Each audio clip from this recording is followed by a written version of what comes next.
tardes, bienvenidos a nuestro programa. Hoy es 7 de mayo, estamos en vivo, 2026. Trump se reunió con Lula da Silva, pero no se mostró mucho con él, en realidad lo necesario. Lo que agrega misterio a esta relación entre Trump y el presidente izquierdista, porque Lula es uno de los más activos. Recordemos que en julio del año pasado en la Casa Blanca le impuso aranceles de hasta un 50% a las exportaciones brasileras como represalia por la condena y el encarcelamiento del expresidente Bolsonaro, calificando Trump el proceso como una cacería de brujas y una ejecución política. Curiosamente hoy llegó a Río de Janeiro el portaaviones nuclear USS Nimitz para realizar ejercicios conjuntos con la Marina de Brasil. Eso va a ser hasta el 14 de mayo. En este despliegue llamado Mares del Sur 2026, que algunos consideran se va a extender al Caribe.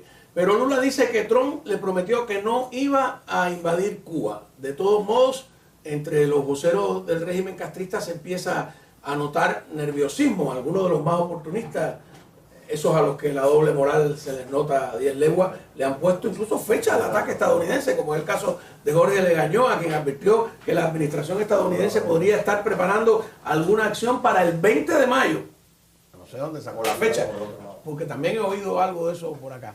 La razón de la fecha sería que ese día es el de la independencia de Cuba, el día que surgió la República, el día que Máximo Gómez hizo por primera vez la bandera en el morro. Una fecha que, por cierto, el régimen castrista desconoce y que ha borrado del almanaque oficial, colocando como fecha patria el 26 de julio, el día que ellos llegaron al poder. Mientras tanto, el secretario de Estado Marco Rubio se reunió en el Vaticano con el Papa León XIV.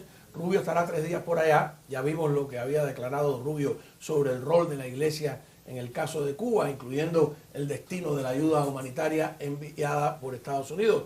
Según Axio, Rubio sancionó y Agaesa su directiva, creo que se llama Ania Lastres, y también a Moa Nichols, S.A., bajo la orden ejecutiva de Trump de este 1 de mayo contra el régimen cubano. Pero el periódico cubano dice que Trump le ha dado un mes a las empresas extranjeras para que salgan de Cuba y que la OFAC aclaró que esta orden ejecutiva, que es la 14404, funciona de manera separada a las regulaciones de control de activos cubanos conocidas como CACR, y que incluso fijaron como límite el 5 de junio para que ciertas empresas extranjeras terminen sus operaciones en Cuba. ¿Qué pasa? ¿No se oye bien el micrófono? No sé. ¿Sí? Bueno, me siguen lo que estoy hablando, ¿no? Sí, pero estoy hablando sobre lo de las empresas sancionadas. Lo interesante es que la minera canadiense suspendió de inmediato su participación directa en empresas conjuntas con Cuba. Están retirando a sus empleados en Cuba y pidiendo a los cubanos que se vayan de Canadá. Veremos qué pasará con las empresas españolas, que hay algunas de ellas que están mencionadas. Creo que Meliá está mencionada, lo revisaré después. Hablando de Cuba, ¿estamos bien con el audio, por favor? Sí. Okay. Después la gente dice que regaño en vivo y me regañan a mí. No. Oye, a ver, un momentico, no he terminado, por favor. Vale la pena meditar en alta voz. Hay un eco ahí. A ver.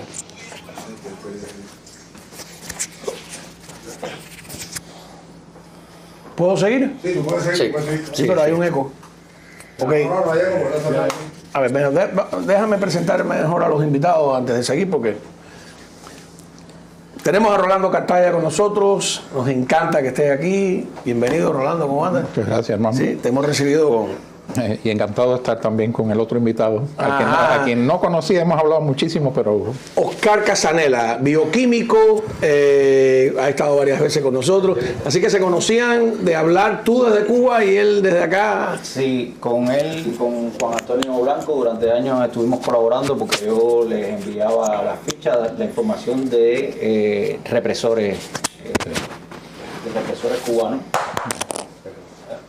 Son de las mejores fichas de represores que tenemos, son las que él envió. Un científico, te puedes imaginar.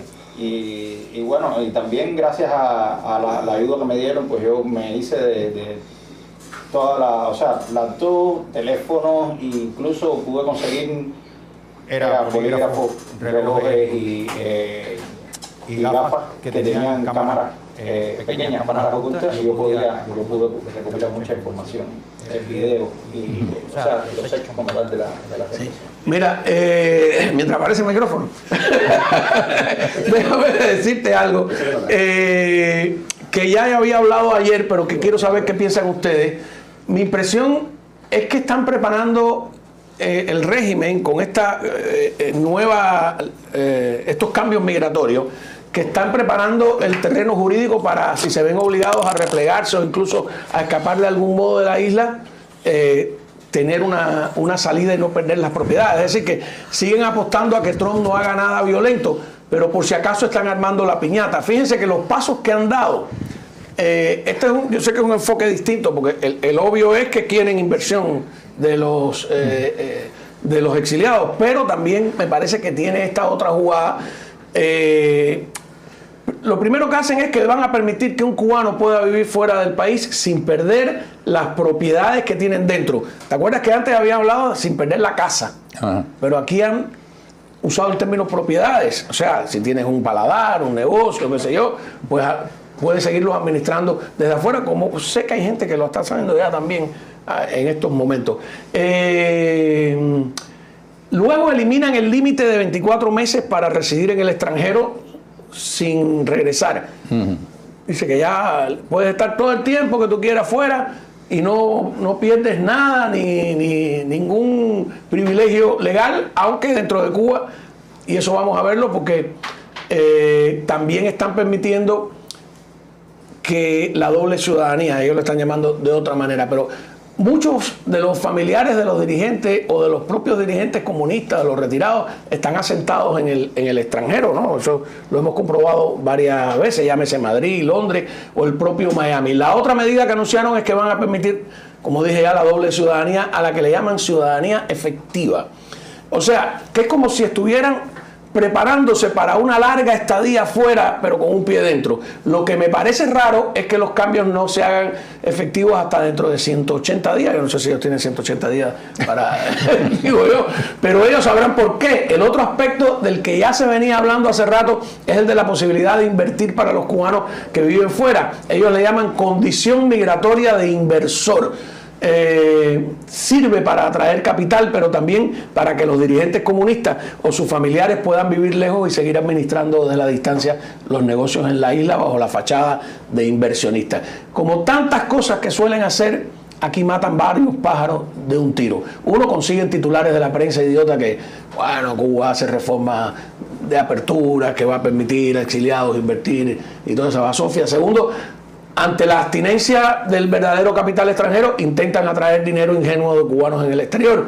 Y tercero, acomodan la legislación para ellos mismos en esto que yo le llamo plan de fuga, pero quedándose en la distancia. Tengo un paladar en Oriente, pero vivo en Barcelona. Soy hijo del general tal, defiendo el comunismo, pero soy capitalista. En realidad, esto es algo que vienen haciendo hace años, en un principio para no perder las casas, como les decía, casas que ellos les expropiaron a los que se fueron, o sea, que no quiere que les pase lo mismo. Es algo así como garantizando el derecho de herencia.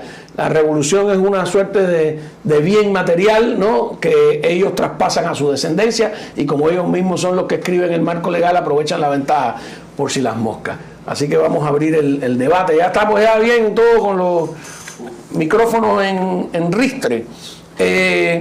No sé, primero me gustaría qué piensa Cartaya de este enfoque. Es un poquito rebuscado de mi parte, pero viendo lo que pasó con la piñata, viendo cómo se han ido reacomodando y cambiaron lo de las casas. Están haciendo una legalización de justamente el estatus que sus hijos han tenido, por ejemplo. Como tú decías, viven, estudian en España, aquí y allá. La mayoría de las MIPYMES que funcionan en Cuba sabemos que también están de alguna manera conectadas con el gobierno. Hay gente que era de la seguridad del Estado y hoy dirige una MIPYME. Entonces, y por otra parte lo que tú dices también, que esto para la galería parece reforma, igual que lo que hicieron anteriormente, con que no vamos a dejar que los exiliados vengan e inviertan aquí en Cuba, ¿no? Sin embargo, se sabe que no hay ninguna seguridad jurídica en Cuba como para eso. No hay, se han llevado presos a inversores extranjeros como fue Tokmajian, el canadiense que tenía una empresa le enviaba a Cuba principalmente ambulancias. Y después lo metieron preso porque el hombre dijo, la única manera de que mis trabajadores realmente sean leales a mí es que yo les dé algún tipo de bonificación. Y por eso lo metieron preso y después le quitaron todo lo que tenía. Entonces es así, no hay ningún tipo de... ¿Y él era cubano? No, este era canadiense. Canadiense creo que de ascendencia armenia debe ser por el apellido, creo, ¿no? Canadiense, eran dos hermanos, Sai y no me acuerdo el nombre del otro, pero eran los dos de apellido Tokmajian, y a este lo cogieron y lo metieron preso, estuvo preso en la cárcel, creo que es la 1580, ¿no? Donde están los extranjeros. Sí, que tiene, bueno, antes tenía un nombre, la Condesa. Ajá. No sé si es la misma. Sí, puede ser. Sí. ¿Es la misma? Entonces, Pudiera ser. Sí. Ahora,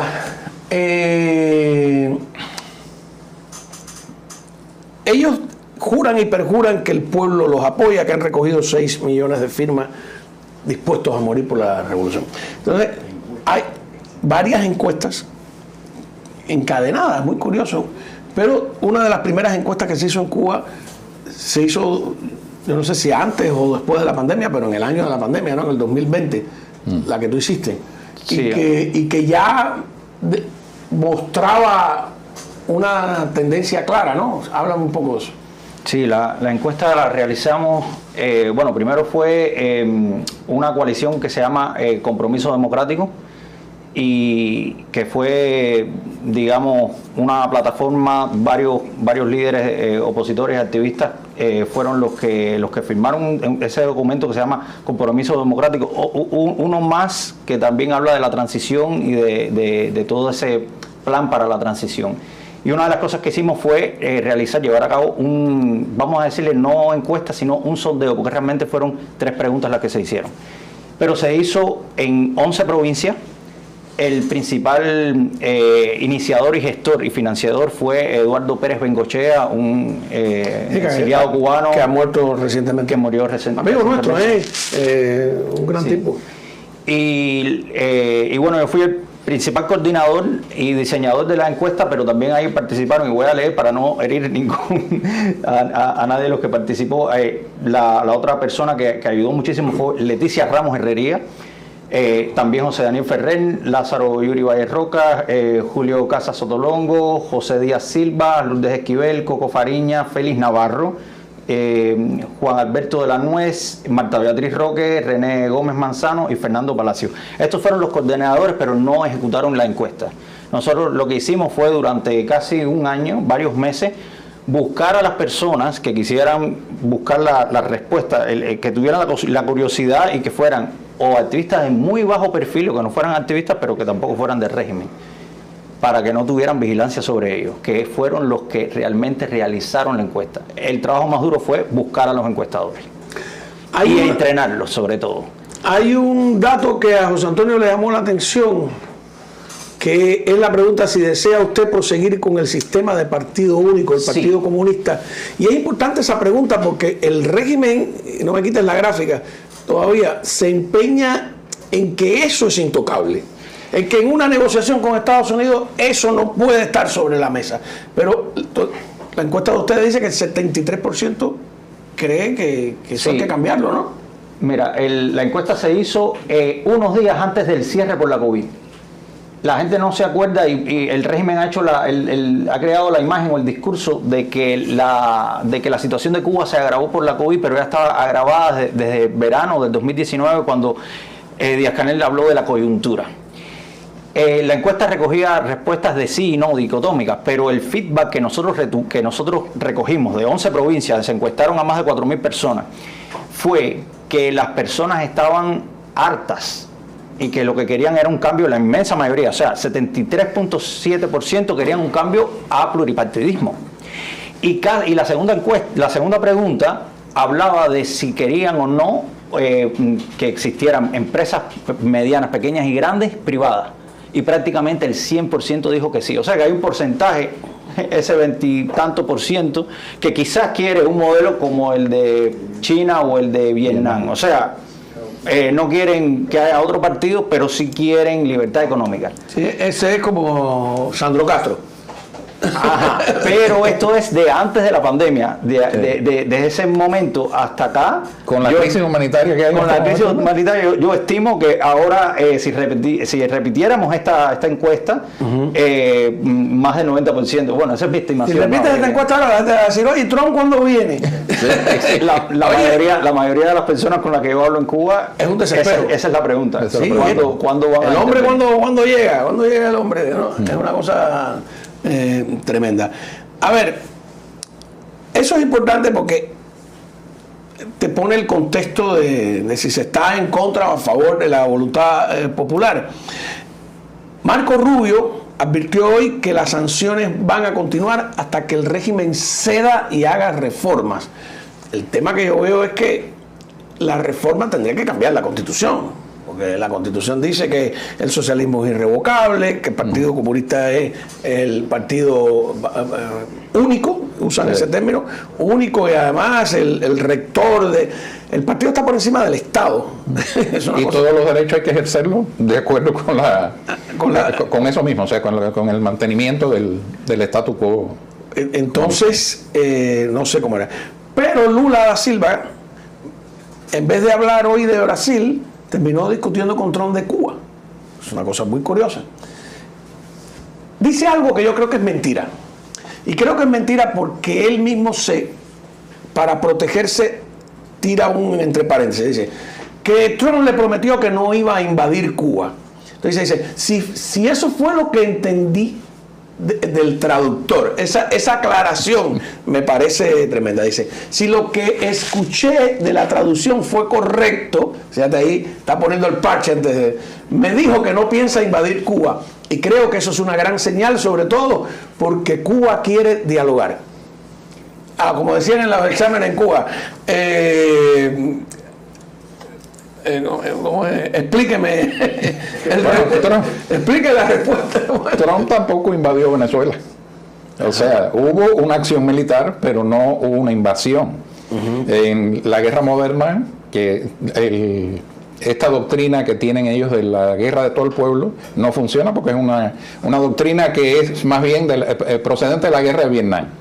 Entonces no va a haber una invasión, yo no creo que va a haber una invasión, pero lo que sí es importante, creo, es que se le haya empezado a poner presión directamente a ellos. No tanto, digamos, lo del bloqueo petrolero, la gente lo ha sufrido, pero esto que está pasando ahora, que dicen que el Departamento de Estado, que lo que se está sancionando es al corazón del sistema cleptocrático comunista cubano. O sea, esta gente se roban el dinero del pueblo cubano y lo guardan después en bancos de paraísos fiscales principalmente, y no se invierte nada allí. O sea, cuando tú ves las inversiones en Cuba, en estos hoteles en los que han estado principalmente desocupados últimamente, se invierte más de un 30%, mientras que en agricultura, salud, educación, en total se ha invertido a veces un 6% o algo así. Entonces, yo creo que comenzaron con Ania Guillermina Lastre, pero hay muchas más. Hay muchos más. Ella es que general de algo, ¿no? Creo que es general de brigada, me parece, que la subieron a general de brigada. Sí, ahí. Sí. Pero está Carlos Latuf, el presidente del grupo Gaviota, que es coronel. Eso es una cosa, discúlpate que siga. Tú has identificado, que eso me pareció llamativo, ¿no? Y lo estaba comentando. Fíjate que yo puse aquí la lista de Cartaya, desde Ana Guillermina, que es la jefa de AESA, ¿no? Sí. Son los rostros de los que controlan la economía cubana. De los que ¿no? controlan Es muy interesante, ¿no? todo lo que vale y brilla en la economía. Yo creo que tenemos algunas fotos que tú puedes ir contándonos quiénes son. Eso me parece interesante. Claro. Esta es la Ania Guillermina Lastre. Ella era la segunda. Sí, era la segunda de López Calleja. Pero además esta señora tenía apartamentos en Panamá, tenía intereses en empresas en el Reino Unido. Y ahora es la jefa de GAESA. Se sabe que viajó con el Cangrejo, que viajó con Raúl Guillermo Rodríguez Castro a Panamá, donde tiene una hija, por cierto. Ella tiene una hija que vive en Panamá. Claro, Panamá es un lugar clave porque tiene secreto bancario.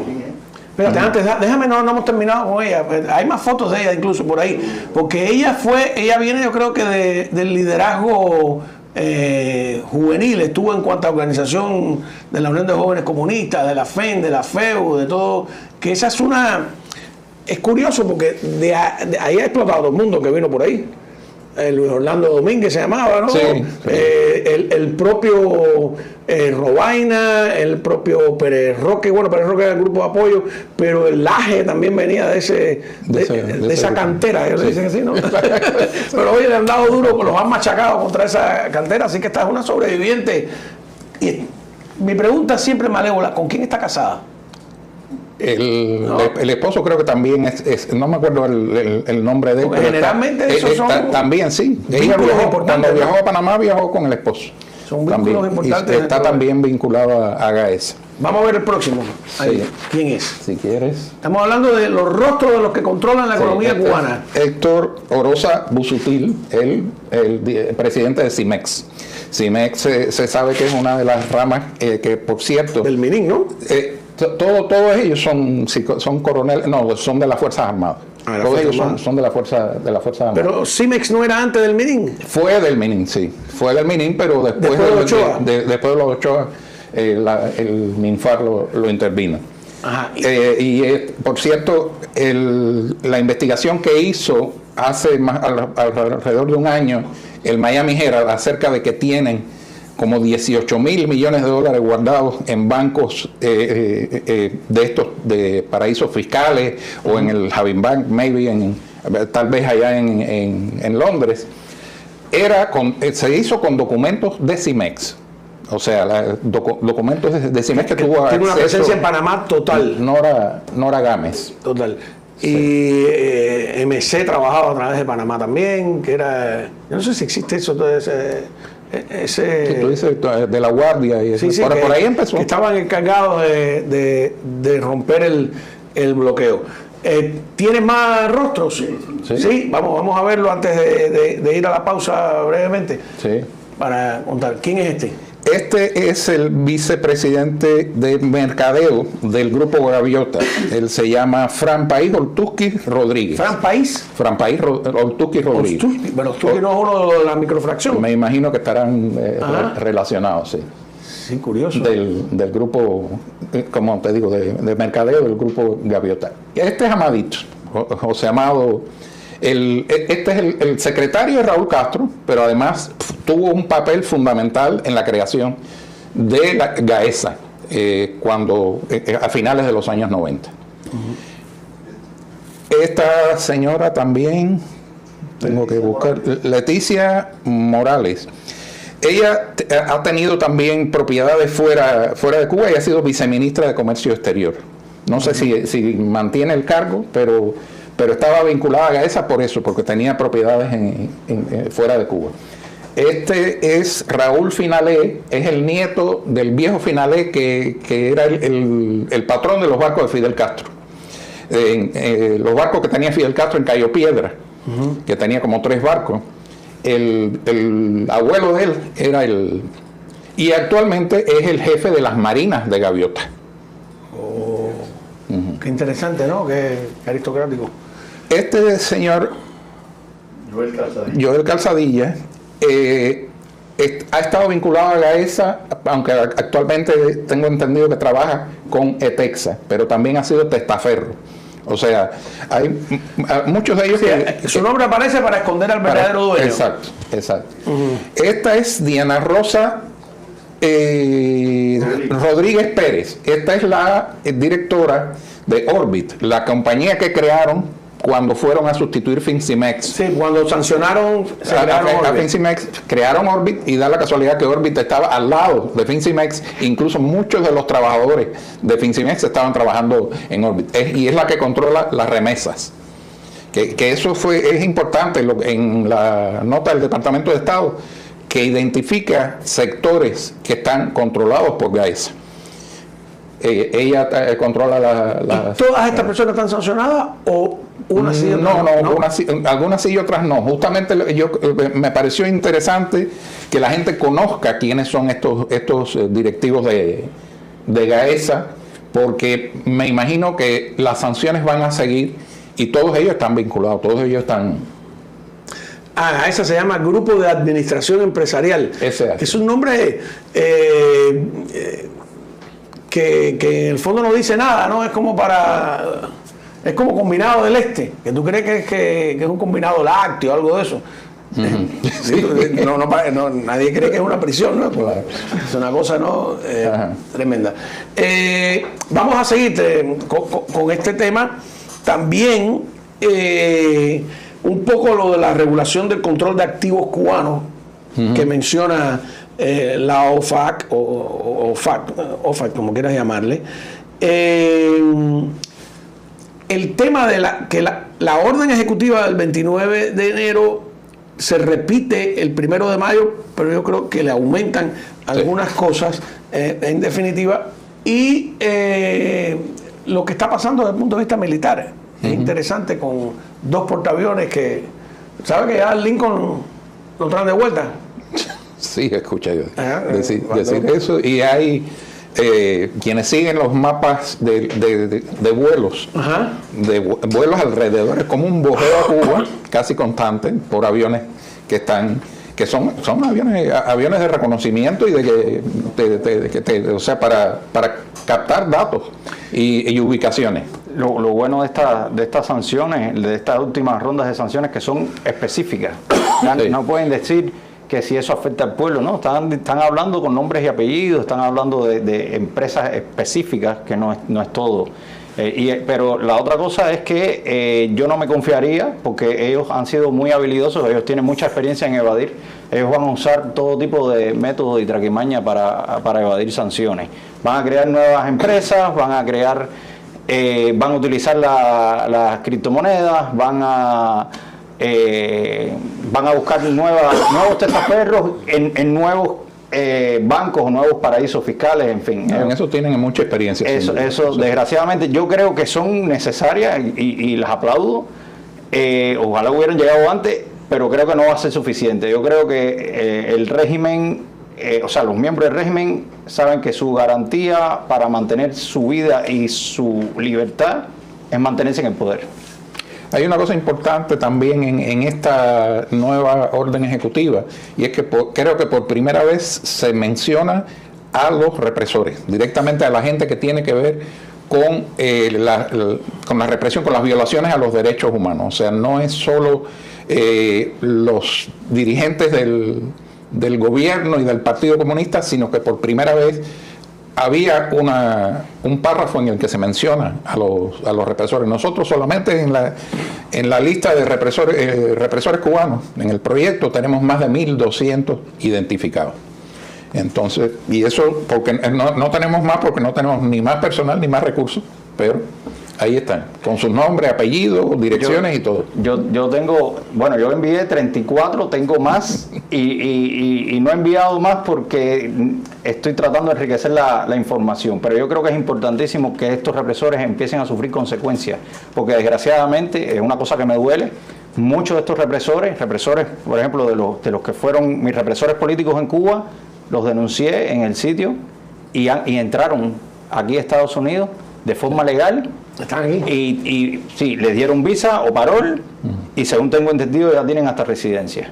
Uno de ellos es Pedro Wilfredo Fernández Cabeza, el otro es Erasmo Pablo Gómez Cabrera. Son ejemplos de represores denunciados y que han entrado aquí. Sí. Y sin embargo, entonces también, es realmente indignante que esto pase y que por otro lado hagamos muchos activistas que sufrimos la represión de eso y que estamos hoy en un limbo migratorio, estamos todavía en una situación... Es que todo es tan extraño. Si me permiten unas menciones comerciales, yo quiero insistir en que como un tipo como Legañoa, tan apegado al poder como una lagaña ahí, se atreve a ponerle fecha a la invasión americana. ¿Será la invasión americana o qué será? Porque hay que ver que... A ver, vamos a discutirlo eso enseguida. Invitarlos a todos ustedes a suscribirse al canal. De este modo, el día que ocurra algo, pues ustedes van a ser los primeros en enterarse y nosotros tenemos todo listo. Nos hemos preparado este año para salir a cualquier hora, en cualquier momento, aunque se pierdan los micrófonos. Eso no hay... aparecerán a fin de cuentas, ¿no? La encuesta es tan sencilla. ¿Pasará algo el 20 de mayo? ¿Sí o no? Nuestras encuestas no son científicas, pero son entretenidísimas. Y además participa muchísima gente. Así que, ¿usted cree que va a pasar algo el 20 de mayo? ¿Sí? No. Bueno, muy bien, continuamos aquí en estos penúltimos días del castrismo, discutiendo qué podría o no pasar. Decía que señor Legañoa, que lo vemos, o sea, finge como periodista, pero es una lapa ahí cercana al poder, muy cercana, y que de repente diga algo que podría tener consecuencias, ¿no? De que piensa que va a ocurrir algo, o que casi que insinúa una invasión, una intervención, pero que le pone fecha 20 de mayo. Eso que iba a haber sorpresa, fue lo que dijo más o menos, ¿no? La palabra de él. Sí. Que iba a haber sorpresa. Podemos buscar ahí, a lo mejor preguntarle ¿lo tenemos? Vamos a ver qué dijo. Rubio y otros voceros anticubanos hablan permanentemente de crisis estructural y de colapso inminente. Incluso han dado varios plazos este año, 15 días, 2 meses, 1 semana. Refuerzan la idea de país fracasado y depositan en Washington la esperanza y oportunidad de una nueva Cuba, con la pretensión de normalizar la triste idea de la intervención militar, un escenario que nadie quiere en este país. A esas ideas nos enfrentamos todos los días. Y si esta orden ejecutiva y sus medidas inhumanas fue el regalo de la administración Trump y el secretario Rubio por el 1 de mayo, habrá que ver qué se tienen entre manos para el 20 de mayo que históricamente han querido vender como la fecha que cambió el destino de Cuba. Rubio y otros voceros anticubanos. Bueno, a ver, antes de entrar, porque yo decía, bueno, la fecha del 20 de mayo la habrá puesto, estará en boca de Rubio, boca de Trump, no, está en boca de él. Eso es su imaginación. Segundo, la fecha del 20 de mayo, para la gente que nos está viendo en Cuba, sobre todo con Facebook, sí cambió el destino de Cuba. El 20 de mayo, hasta el 20 de mayo, Cuba no era una nación reconocida internacionalmente, ¿no? Surgió como república. Es la república de nuestros próceres. Esta gente lo mancilla. Es el día que Máximo Gómez izó nuestra bandera por primera vez en solitario, como versaba Bonifacio Birne. Ellos han quitado el 20 de mayo porque les pasa igual que a todos estas ideologías místicas que creen que el mundo empieza con ellos, ¿no? Y que el pasado borraron las fechas históricas. No se cumple. Pero bueno, ¿por qué 20 de mayo? Se lo mandan a decir, es un libretazo de él, tiene libertad para jugar con algo así. Digo yo que me parece, no sé, un poco, no creo que él tenga conocimiento de que la administración Trump va a intentar algo el 20 de mayo. Es más imaginación. Más imaginación que otra cosa, pero sí está... digamos, está como comprando tiempo, diría yo. Está tratando de... No, porque quedan 13 días. De mantener sí, pero tratando de mantener la misma retórica esta numantina de que ellos nos van a invadir y van... Ahí viene el lobo. Ahí viene el lobo. Ojalá que venga. Vamos a decir la verdad. Acerca de lo que tú decías del 20 de mayo. Necesitamos ayuda, como la necesita cualquier país que esté oprimido, invadido. Y justamente de eso te quería hablar. Antes del 20 de mayo, o sea, en 1898, Máximo Gómez, que hizo la bandera después en Cuba, le escribió una carta al presidente Grover Cleveland, explicándole lo que estaba pasando. O sea, no digamos que solamente le dijo, mire, estamos pasando por esto, España nos tiene en una crisis humanitaria. Además había una crisis humanitaria con la reconcentración mucho menor que la de ahora, con la reconcentración de Weyler. Y eso por una parte, y por la otra el hecho de que los medios de los Estados Unidos empezaran a divulgar las atrocidades que estaban sucediendo en Cuba con la reconcentración, eso llegó a crear un estado de opinión suficiente como para que Estados Unidos interviniera en la guerra. Y a fin de cuentas, esto fue en 1898, en 1902 éramos república. La gente dice que los mambises celebraron con euforia que Estados Unidos se interviniera, porque no es verdad, cuando tú sacas las cuentas frías, que los mambises estaban ganando la guerra y que Estados Unidos de manera oportunista vino a arrebatarles la victoria. Entonces es una cosa. Se dice que había alrededor de entre 5.000 y 8.000 mambises y 40.000 cubanos unidos al ejército, los voluntarios famosos. No, pero nadie sabe qué es lo que habría pasado. Yo recuerdo que yo leí una carta escrita en el año 1900 por Enrique José Barona, y hablaba de eso, y en la carta criticaba. Era una carta en respuesta a una invitación a formar parte creo que de la Asamblea Constituyente en 1902 del nuevo gobierno, y él rechaza eso. Y hace una crítica diciendo que él es patriota, pero que él critica a los que dicen que eran ultra nacionalistas y de que los Estados Unidos le habían robado, digamos, esa victoria. Pero yo no creo que ese debate existía en la época. Podría existir en una o dos personas, dependiendo. Yo he repetido aquí 600 veces, probablemente Cartaya me ha escuchado, que en la autobiografía de Orestes Ferrara, que llegó a ser el asesor legal de Máximo Gómez, cuenta ese capítulo que es espectacular, del momento en el que en el campamento de Gómez se enteran de que Estados Unidos entró en guerra con España, que por cierto es España técnicamente quien declara la guerra, por otras razones.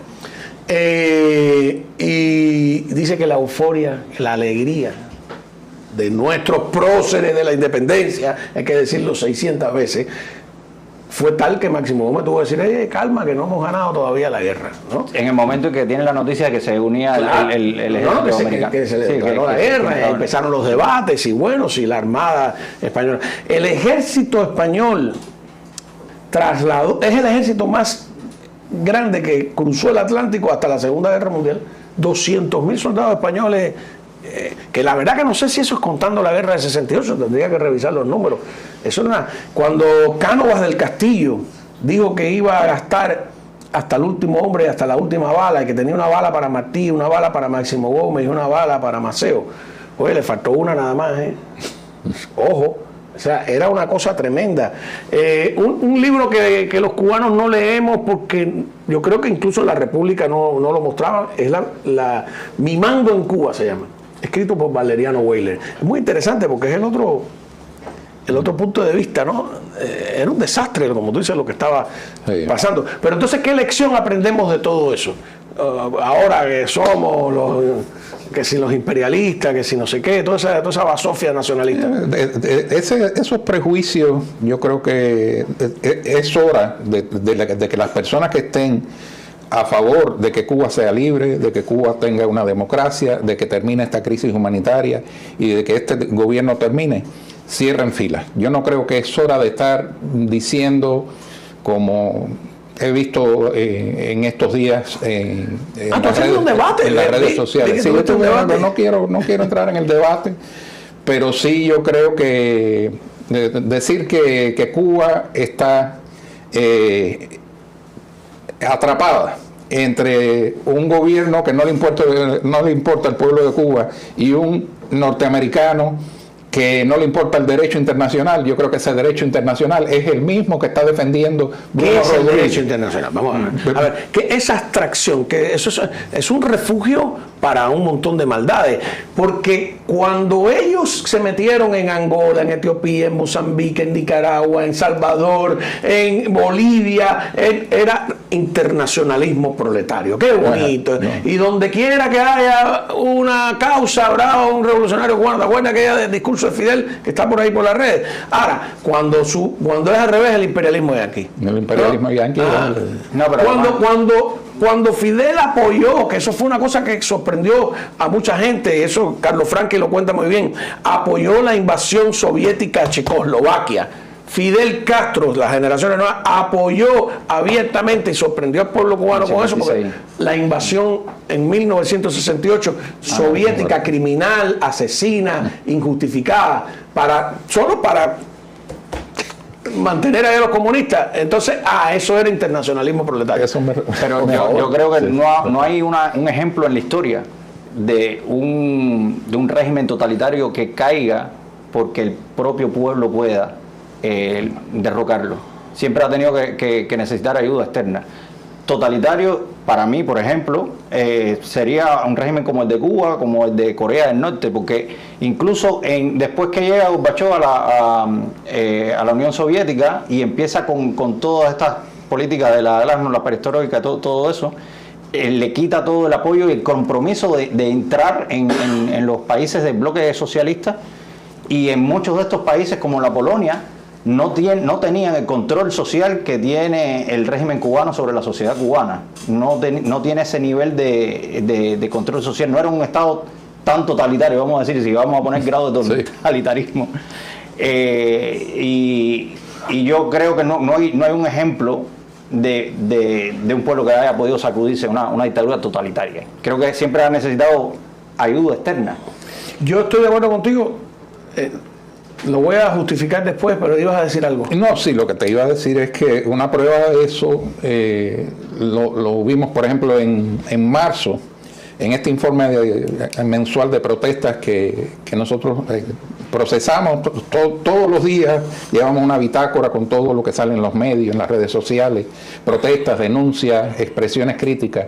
Bueno, protestas presenciales, en marzo hubo 54 protestas presenciales, el pueblo en la calle, dándole candela a los basureros, gritando libertad. ¿Y qué pasó? Que después de eso en primer lugar tienen gente que van filmando a los manifestantes. Al día siguiente los van a buscar a sus casas y después viene todo el proceso jurídico por el cual los sacan de las calles y les meten, no sé, de 3 a 10 años, como puede ser por propaganda contra el orden constitucional. Quiere decir, el pueblo solo no puede, el pueblo de Cuba solo no puede. Y yo creo que nos guste o no, hay a quien no le gusta Trump, a mí me cae muy bien, lo digo sin ningún tipo de prejuicio, pero nos guste o no, es la única oportunidad real que ha tenido el pueblo de Cuba en 67 años de quitarse de encima ese régimen. Claro. Vamos a una mención y hablemos del uso de la fuerza en la historia de la humanidad y la pregunta esa de si de verdad un régimen totalitario existe el antecedente o no de que el pueblo desde abajo hacia arriba haya podido con este engendro, que es una cosa nueva en la historia. Desde el punto de vista histórico es de ayer el invento, ¿no? Es una criatura que parió el siglo XX y que estamos todavía dándole vuelta. Bueno, muy bien, estamos hablando de...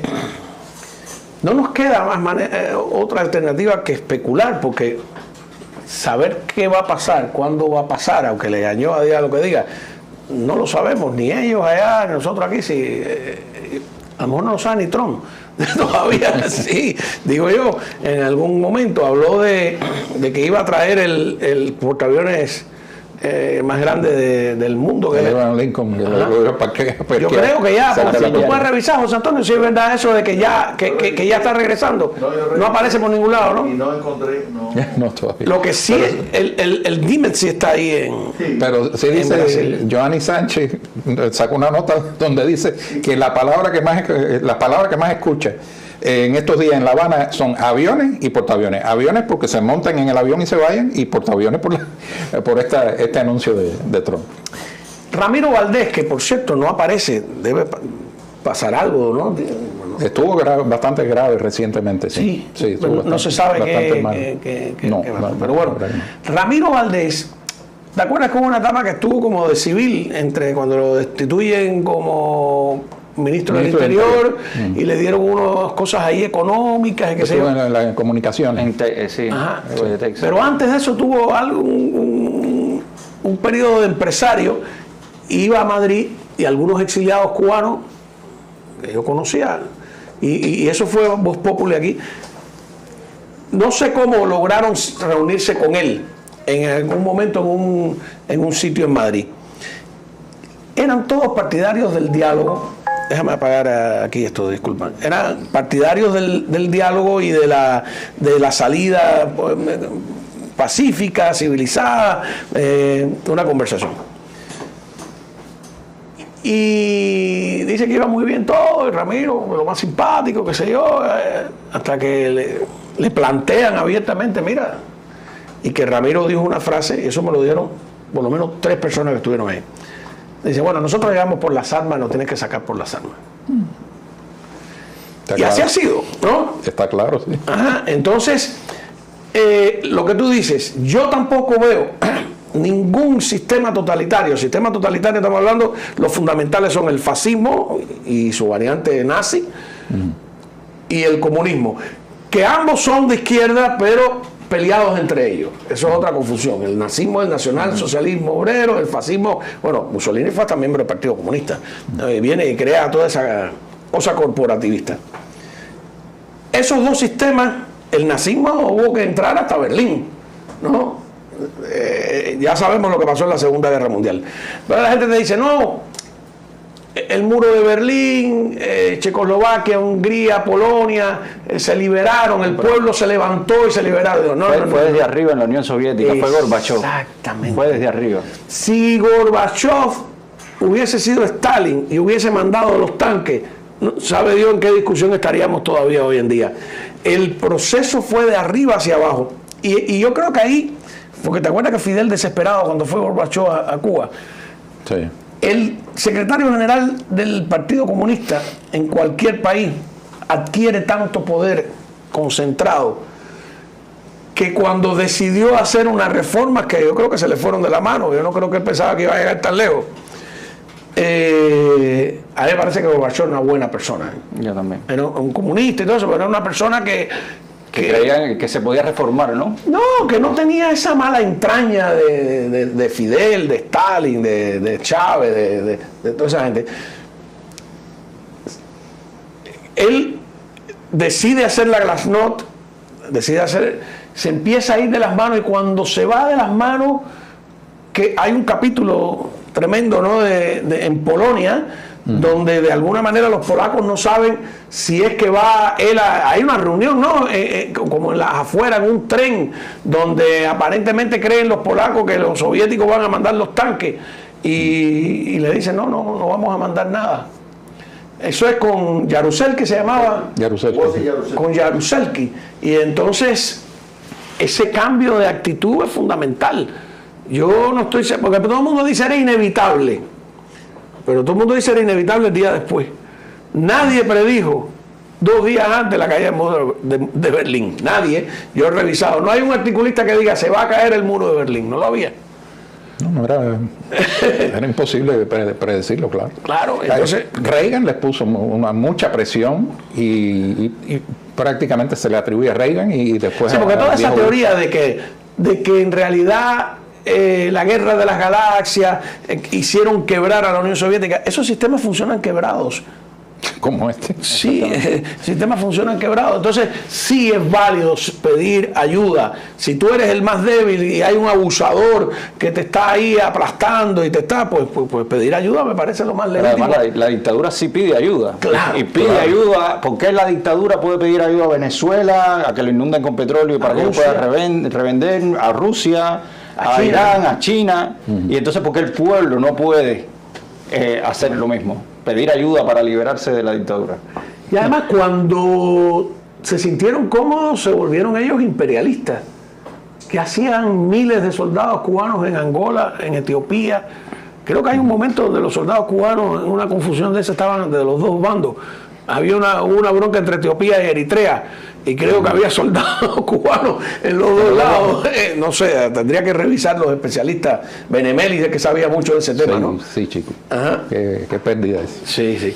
Entonces, moralmente, porque nos están atacando moralmente, somos un platistas, pro-yanqui, queremos que la bota yanqui mancille el sagrado suelo patrio, toda esa basofia, ¿no? No sé si has visto los números. Actualmente hay un genocidio, lento, pero hay un genocidio. Están naciendo alrededor de 186, como promedio, ¿no? 186 cubanos diariamente, y mueren 360 y tantos cubanos. Eso es como promedio. Y de ahí, en esa ecuación, no estamos viendo los que se van de Cuba, los que se van de la isla. Si sigue así, y probablemente incluso se aceleren las muertes, porque es que el sistema sanitario ya no funciona, ya colapsó. Ahora, si tú quieres que operen a un familiar tuyo en Cuba, tienes que enviarle hasta el bisturí, tienes que enviarle las torundas, tienes que enviarle todo el material gastable, todos los suplementos, los utensilios, todo, porque no hay. Entonces, es más humano una operación militar que detenga ya eso, ese genocidio lento, a permitir que siga. O sea, van a morir más cubanos con esta tendencia, así hay un punto de quiebre y ya se elimina a estos causantes y vuelve entonces de nuevo la inversión, la libre empresa, los mismos cubanos a agenciarse su futuro. Yo creo que se justifica y hace mucho tiempo yo creo que hay un grupo importante de cubanos dentro del activismo y que nosotros agradecemos una ayuda de parte de Estados Unidos, de los militares del ejército de Estados Unidos para ayudar. Yo creo que se está repitiendo el ciclo de 1898. Exacto. A partir de lo que tú acabas de decir, que acabas de mencionar la salud, quisiera mencionar el último informe que hicimos en el Observatorio Cubano de Conflicto. Contabilizamos, desde agosto estamos contabilizando más de 1000 protestas mensuales, protestas, denuncias, expresiones críticas, pero expresiones críticas que la gente firma con su nombre. Aparecen incluso en los comentarios en Cuba Debate, aparecen cuando hay algún discurso de Díaz-Canel, la gente opina también. De esto hubo 14 protestas presenciales, solamente porque el barco de las 700.000 toneladas del Coloquín le permitió que en la segunda quincena del mes hubiera una estabilidad con la cosa de la electricidad. Pero dentro de eso hubo un clima prácticamente de toque de queda, o sea, en las noches las brigadas, la brigada especial del Minin con la policía, llevándose detenido a todo el que estuviera tarde en la noche en la calle. No, eso no lo querían porque en marzo se la vieron bien difícil, con 54 protestas y como 70 graffiti, entre otras cosas. Este mes pasado también la represión subió de 159 a 176 denuncias y protestas, y en esto están, o sea, interrogatorios, citaciones a esta muchachita, ¿cómo se llama? Ana Sofía. Ana Benzi. Eso no tiene nombre lo que han hecho con una muchachita de 21 años, ¿no? De cortar, las amenazaron con meterlas a la madre también. No, y después a ella también. Sí, pero digo que dice que sí, ella y la madre. A ella y a la madre.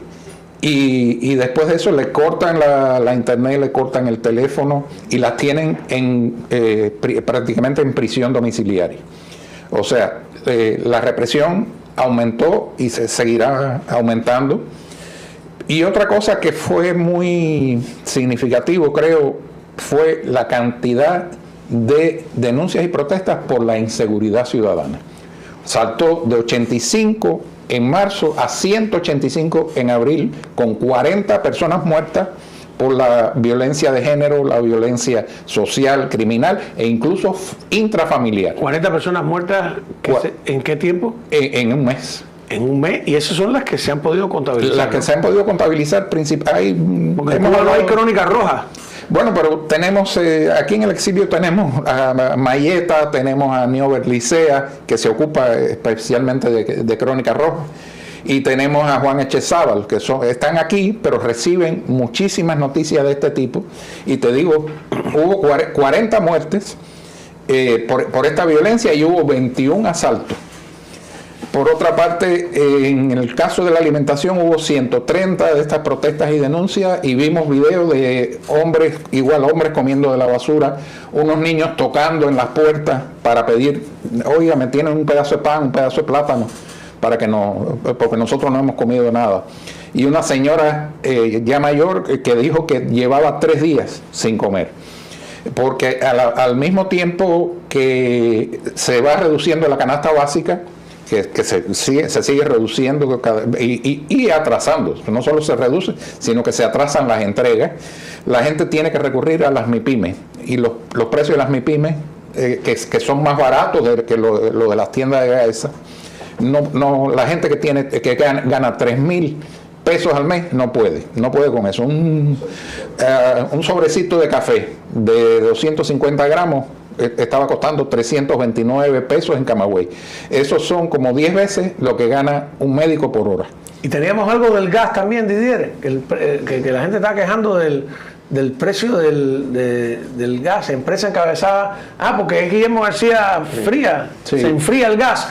Vende gas en dólares en Cuba. La empresa vinculada al comandante castrista vende el gas licuado en dólares, una moneda que la mayoría de la población no percibe. Claro, no se paga en dólares a los trabajadores en el mundo de los trabajadores. ¿Qué más? Y ni siquiera la gente que gana un salario medio. El salario medio está como en 6.500, 6.600 pesos mensuales. Te puedes imaginar si un cartón de huevo te cuesta 3.000 pesos, en 2 cartones de huevo que compres, y ya se te fue ese salario. Entonces la gente tiene que acudir a inventar realmente, para poder comer. Mandar a pedir dinero a sus familiares en el exterior, los que tengan, y trabajar en el mercado negro. Yo incluso tengo la opinión de que no es mediocridad, sino que es intencional. Ellos saben que la inmensa mayoría de la población cubana no vive legalmente de su salario, a nadie le alcanza el salario. Pero es bueno porque cuando ellos quieren encarcelar a alguien, dicen, ¿cómo está sobreviviendo? ¿Por dónde le entra el agua al coco? A ver, esta persona, ¿cómo es que sobrevive? Si nosotros hemos diseñado esto para que tú no vivas de tu salario. Tú haces esto, tú haces lo otro. Pues tú eres un preso común. No es porque tú criticaste al gobierno, es que tú estabas comprando o vendiendo leche claro. Siempre buscan algo así. Tú sabes que es una discusión vieja, ¿no?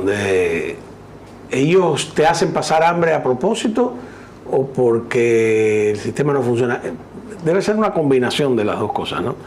Ellos quieren controlarte, pero hubo una época en que ellos de verdad creían que el sistema de ellos era superior, y el Che hablaba esa bobería del Producto Interno Bruto de Cuba va a superar el de Estados Unidos en no sé cuánto tiempo, y toda esa eso es un fracaso, porque el peligro de decir que ellos lo han hecho a propósito sirve para que algunos defiendan el sistema. El sistema sí funciona, lo que ellos no quisieron que funcionara, no. El sistema no funciona, El sistema es un desastre. A la vez, y es un desastre porque tiene esa contradicción. Pero usan ya creadas esas condiciones, vamos a usarlo a nuestro favor. Quieren hacer dos cosas que se contradicen: controlarte, tenerte en un puño, y a la vez entonces pretendían suplir tus necesidades básicas.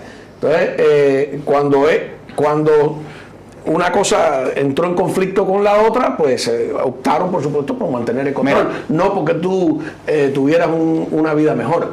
Cuando yo estaba en el oncológico, se daban las reuniones del sindicato y yo era prácticamente el único que hablaba y criticaba algo, y me enfrentaba y criticaba algo. Después venían mis compañeros y mis amigos del trabajo y me decían, oye, yo te apoyo, yo pienso contigo, pero yo no puedo porque es que ellos saben que yo me robo el alcohol y lo revendo. Y el otro no, que ellos saben que yo me llevo el algodón y lo revendo, o ellos saben que yo hago XY y no me puedo... Yo tenía mi negocio con los carros de alquiler y tenía mi autonomía, mi independencia económica. Yo no dependía de ese salario. Yo daba clases gratis en la universidad. Yo hacía eso de hobby, pero yo vivía de mi negocio con los carros. Pero la inmensa mayoría de las personas se sentían atados de pies y manos y no querían enfrentarse y criticar porque tenían miedo de terminar acusados por causas comunes. Un delito común. Pero fíjate, la misma idea de las encuestas o del trabajo de recopilación, de protesta que ustedes hacen, que ellos quieren desmentir, ellos quieren decir que la mayoría del pueblo está feliz con ese sistema, te mete en otra disyuntiva ética. Imagínate ahora un esclavo, trasladémonos en el tiempo, que no quiere ser liberado, que quiere seguir siendo esclavo. ¿Cuál es nuestro deber? ¿O cuál es el deber del Estado o del país o de las leyes? ¿Permitirle que siga siendo esclavo o liberarlo? Porque si cuando le permites que siga siendo esclavo, estás permitiendo la esclavitud. Entonces hay una contradicción. Entonces, incluso suponiendo que fuera verdad que hay gente que quiere seguir siendo esclava, nuestro deber sigue siendo liberarlo, porque no se trata de él, se trata del concepto en sí mismo. O sea, tú no se puede permitir, es un disparate, eso es una esclavitud desde la A hasta la Z, es un método de control totalitario, como tú dices, es más que una dictadura. El ciudadano pierde todos los derechos. Entonces, ni siquiera eso sirve, esas 6 millones de firmas que sabemos que yo sospecho que a lo mejor ese número está cercano a la población real de Cuba.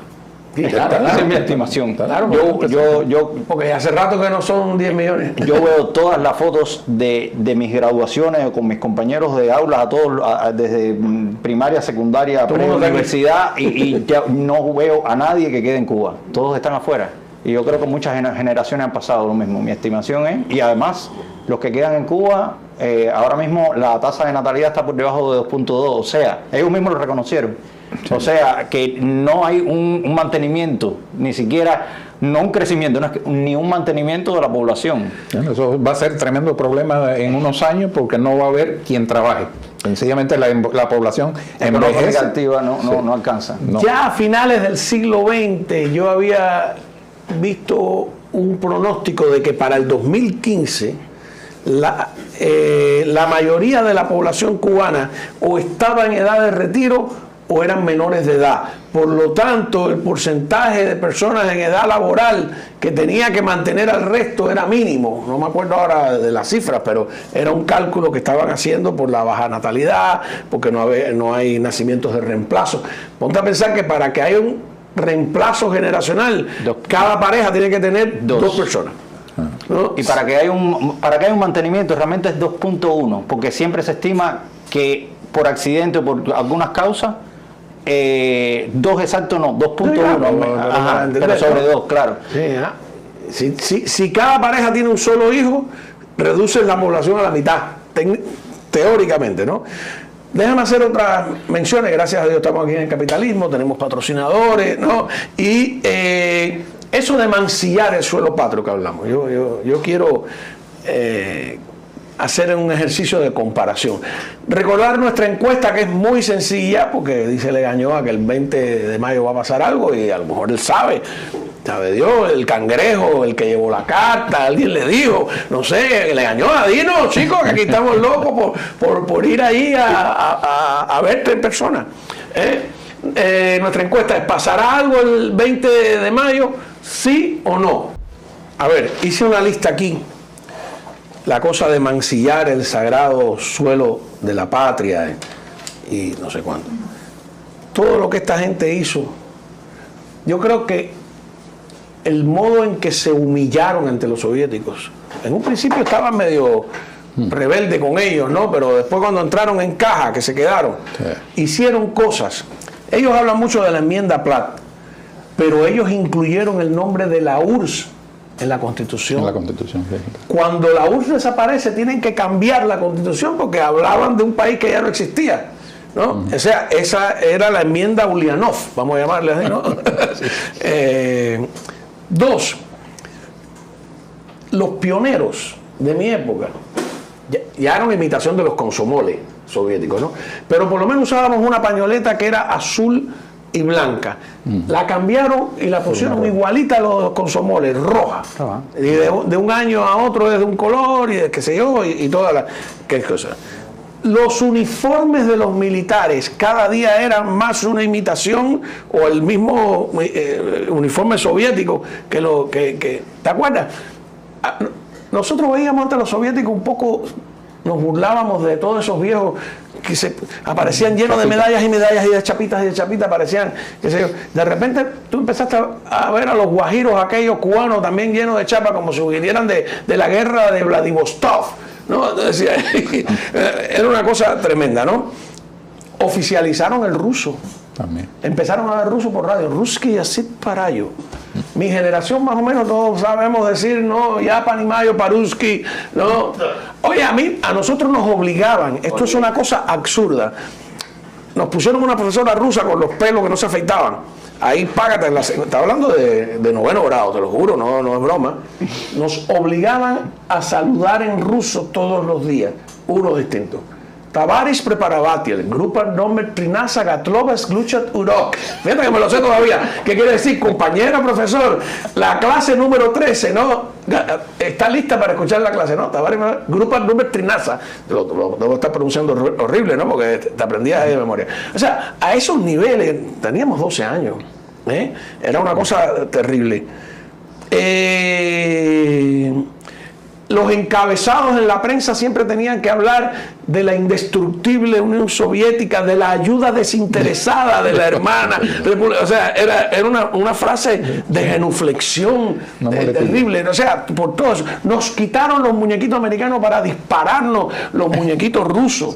No. Los libros de textos escolares decían, yo creo que todavía tengo uno, que estaban diseñados y que habían sido impresos en la URSS. Lo decían. Le regalaron a la RDA un callo. Fidel le regaló a Honecker. Ahora hay una película que acaban de hacer sobre ese tema. Y ayer hablábamos de que aquí hay una micronación que se llama Molovi, ¿cómo es?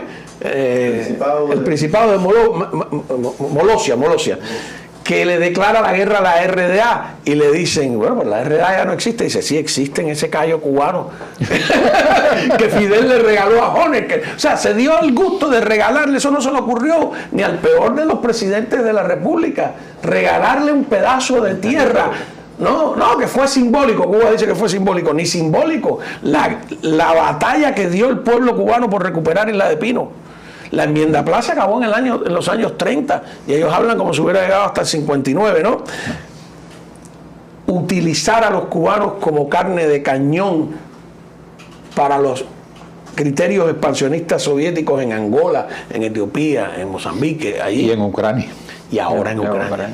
Entonces me van a venir estos tipos, amigos, a nosotros a hablar de patriotismo, de nacionalismo, de mancillar el suelo, de ofender el orgullo nacional. Ellos han destruido el orgullo nacional. Si hay gente hoy en día, que a mí me parece increíble, hay un renacimiento del anexionismo, solo porque el fracaso de ellos de unas dimensiones tal, que es la frase que no les gusta, que son como es, que dicen que no son una nación fallida. Ajá, sí, no les gusta. Claro. Son un gobierno fallido, son una nación fallida, son peor que fallidos, son un disparate absoluto. Y muchos jóvenes cubanos hoy en día usan gorra, pullover con la bandera americana, están orgullosos de usar esas prendas, más que la prenda, o sea, que algo que refleje cubanía. A eso han llevado a la sociedad cubana. Además de ser una nación fallida, yo nunca dejo pasar que son un gobierno criminal. O sea, este es el gobierno que hundió el remolcador 13 de marzo, el gobierno que derribó las avionetas de Hermanos al Rescate, el gobierno que el otro día... hundió antes el remolcador en el río Canímar, otro remolcador. El 20 aniversario, el barco 20 aniversario. La masacre de Canímar. Y el mismo que el otro día a Félix Navarro, un hombre diabético de 64 años, lo cogió el jefe de orden interior de la prisión de Ahuica, Joslén Pedroso, se llama, por cierto, y le dio golpes, le hirió la cara, le hirió una pierna y se lo llevó prácticamente desnudo porque estaba pasando la requisa. Estaba pasando la requisa, se lo llevó a una celda de castigo. Sí, porque no sé qué pasó ahí, pero muchas veces, y eso pasaba con los políticos, ellos en la requisa te obligan a que tú te pongas de pie como si fueras un militar y te pares al lado de la litera.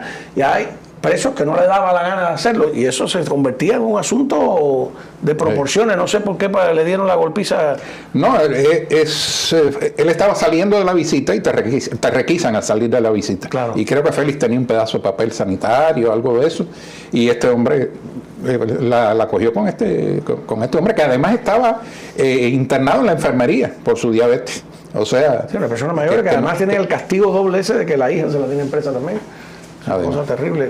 Una niña que desde que es niña lo único que hace es ir a la cárcel, porque él es uno de los presos de los 75, estuvo y que decidió quedarse en Cuba. Y acaba de decidir que tampoco va a salir. ¿Qué tú crees de ese qué cosa es el arzobispo de La Habana, algo así, que fue a visitarle, a proponerle que se fuera del país, ¿no? Félix Navarro mira que ahora hay tanta gente hablando de presidencia para Cuba. Sí. Mi candidato es Félix Navarro. De verdad, un hombre súper decente, súper por ahí. Yo conocí a su hija personalmente, no lo conocía a él, pero hablé mucho con él. De hecho, fue uno de los coordinadores de este sondeo. Y siempre, cada vez que a mí me detenían y yo terminaba en calabozo o algo, él me llamaba, me preguntaba qué es lo que me había pasado, me asesoraba desde el punto de vista legal. Parece que él estudió Derecho o algo así también. O sea, tengo la mejor opinión de él. Y hay que quitarse el sombrero. O sea, seguro, que ahora en esta situación tan difícil le propongan una salida de escape y él decida, yo me quedo aquí. En la segunda vez, él es uno de los 75 que decidió quedarse en Cuba. Exactamente, ¿no? Mira, ya que estás diciendo cosas personales, Félix Navarro estuvo hasta el día antes de caer preso hablando conmigo y con mi esposa. No para pedir nada para él. Él estaba preocupado por un grupo de cubanos que él conocía que estaban atrapados en la frontera de México. Estaba constantemente llamando para tratar de ayudar a otras personas. O sea, es una cosa que habla mucho de su entereza y de qué está hecho, ¿no? De qué está hecho. Y la hija es también tremenda, ¿no? Yo la conocí en la cumbre de Panamá, aquella que golpearon en el parque a los exiliados, etcétera, y me impresionó su aplomo, su transparencia y me da muchísima pena saber que está ahí presa por gusto, porque no hicieron nada en absoluto. Oye, muchísimas gracias por haber estado aquí con nosotros. Voy a tener ahora pues un